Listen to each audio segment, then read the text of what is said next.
Pernahkah kalian bertanya, kenapa ada rumah tua di sebelah rel stasiun Manggarai yang dibiarkan kosong puluhan tahun?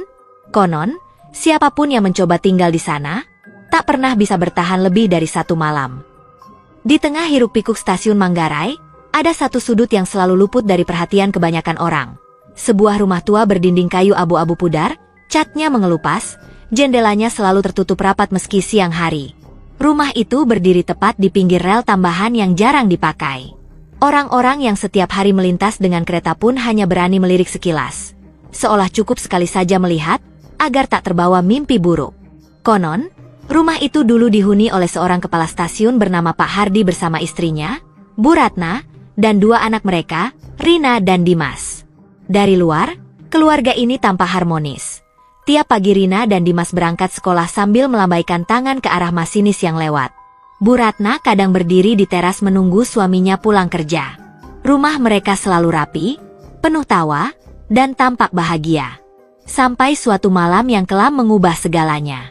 Malam itu hujan deras mengguyur Jakarta, angin bertiup kencang, dan suara gemuruh kereta terdengar lebih menakutkan dari biasanya. Pak Hardi, yang saat itu tengah lembur di stasiun, menerima panggilan darurat. Ada kereta barang yang harus lewat jalur tambahan, tepat di depan rumahnya. Dengan tergesa ia mengatur sinyal, memastikan rel berpindah ke jalur yang aman. Namun entah kenapa, malam itu ia salah menekan tuas. Kereta meluncur di rel yang salah, langsung menabrak tembok depan rumah mereka dengan suara dentuman yang mengguncang tanah. Warga sekitar berlarian menuju sumber suara, dan menemukan rumah Pak Hardi berantakan. Tembok depan roboh, kaca jendela pecah, dan serpihan kayu berserakan. Yang paling tragis, Bu Ratna dan kedua anak mereka ditemukan terhimpit reruntuhan di ruang tengah. Nyawa mereka tak tertolong. Pak Hardi sendiri berdiri terpaku, menatap tubuh keluarganya dengan mata kosong, seperti tak percaya ia sendiri yang menjadi penyebab bencana itu. Sejak malam itu, hidup Pak Hardi berubah menjadi penyesalan tanpa akhir. Ia menolak meninggalkan rumah itu meski sudah rusak parah. Tiap malam terdengar tangisnya, memohon ampunan kepada istri dan anak-anaknya yang tak lagi bisa kembali. Sampai suatu malam, Pak Hardi ditemukan meninggal di kamar belakang rumah, dengan tangan masih menggenggam kunci stasiun yang dulu selalu ia bawa kemanapun. Waktu berlalu, rumah itu pun dibiarkan kosong. Tapi sejak kosong itulah, cerita-cerita aneh mulai bermunculan. Warga sekitar kerap mendengar suara tangisan perempuan di malam hari, atau tawa anak kecil yang tiba-tiba menggema, padahal rumah itu tak berpenghuni. Masinis yang melintas pelan di jalur samping rumah mengaku sering melihat siluet perempuan berdiri di jendela, menatap rel dengan mata kosong. Bahkan ada yang bilang, kadang terlihat sosok pria berbaju dinas kepala stasiun berjalan mondar-mandir di teras, membawa lampu petromax yang redup. Meski banyak cerita seram, tetap saja selalu ada yang penasaran. Bertahun-tahun kemudian, datanglah keluarga baru yang tak percaya tahayul. Mereka merasa harga sewa rumah itu murah sekali dibanding lokasi strategisnya dekat stasiun.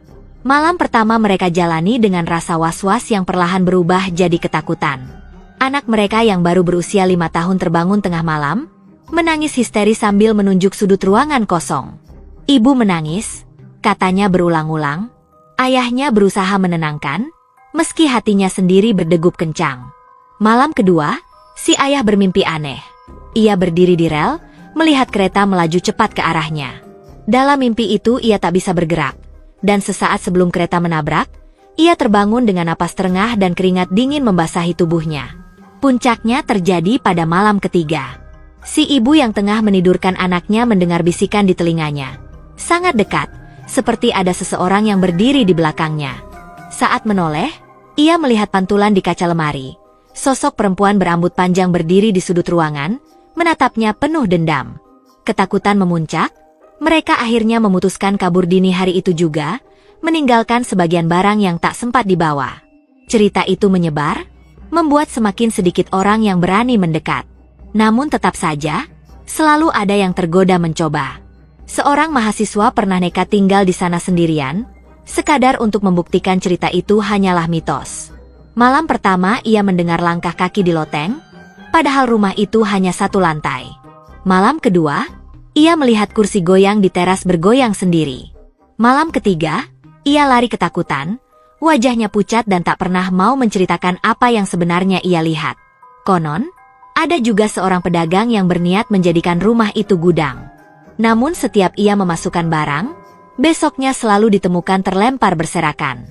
Suatu malam, ia bermimpi didatangi sosok pria tua berseragam kepala stasiun yang hanya berkata pelan, "Pergi, sebelum terlambat." Keesokan paginya, ia pun menutup usaha dan pergi tanpa pamit.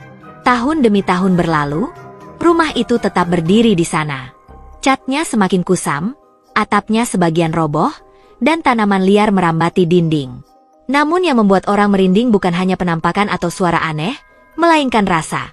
Setiap kali berdiri terlalu dekat dengan rumah itu, selalu ada hawa dingin yang menusuk, seperti ada tatapan tak terlihat yang mengawasi. Hingga suatu hari, muncul seorang pria tua yang mengaku saudara jauh Pak Hardi. Ia datang dengan langkah perlahan, menatap rumah itu dengan mata berkaca. Kepada warga, ia bercerita, malam kecelakaan itu adalah malam terburuk yang pernah ia dengar. Ia mengatakan bahwa Pak Hardi selalu dihantui rasa bersalah, karena secara tidak sengaja salah mengatur tuas sinyal kereta. Kesalahan kecil yang merenggut nyawa orang-orang yang paling ia cintai. Namun ada satu rahasia lain yang jarang diketahui. Pak Hardi tidak hanya meninggal karena putus asa.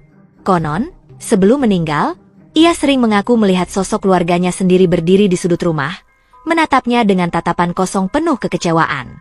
Malam sebelum kematiannya, ia menulis catatan singkat yang hanya berbunyi, "Maafkan aku hanya ingin memperbaikinya." Dan inilah twist yang membuat orang merinding.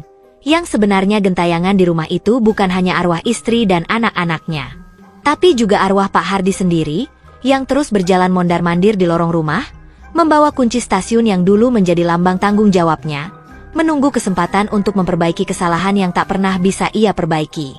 Sejak saat itu, rumah tersebut seolah terjebak di malam kecelakaan. Siapapun yang cukup berani untuk tinggal di sana akan merasakan sendiri. Mendengar tangisan lirih seorang ibu, langkah kaki kecil anak-anak, suara tuas rel yang bergerak sendiri, hingga bisikan penuh penyesalan yang terkadang terdengar sangat dekat. Dan jika terlalu lama di sana, mereka bilang, akan melihat sosok pria berseragam kepala stasiun menatap dengan mata penuh sesal, seolah ingin berkata, "Pergilah, sebelum kau juga terjebak di malam itu." Sampai hari ini, rumah di sebelah rel stasiun Manggarai itu tetap berdiri bisu, menjadi saksi tragedi dan penyesalan yang tak pernah usai. Tak ada yang berani menempati, tak ada pula yang berani membongkar atau merobohkannya. Seolah semua tahu, ada yang belum selesai di sana, dan mungkin tak akan pernah selesai. Karena terkadang, dosa masa lalu tak hanya menghantui satu nyawa, tapi juga tempat yang pernah menjadi saksi bisu penyesalan yang terlalu dalam untuk diucapkan. Dan setiap kali kereta melintas pelan di rel samping rumah itu, jangan kaget jika merasa ada tatapan kosong yang memperhatikanmu dari balik jendela gelap. Sebab rumah itu masih menunggu mereka yang cukup berani untuk mendengar kisah kelam yang tak pernah usai.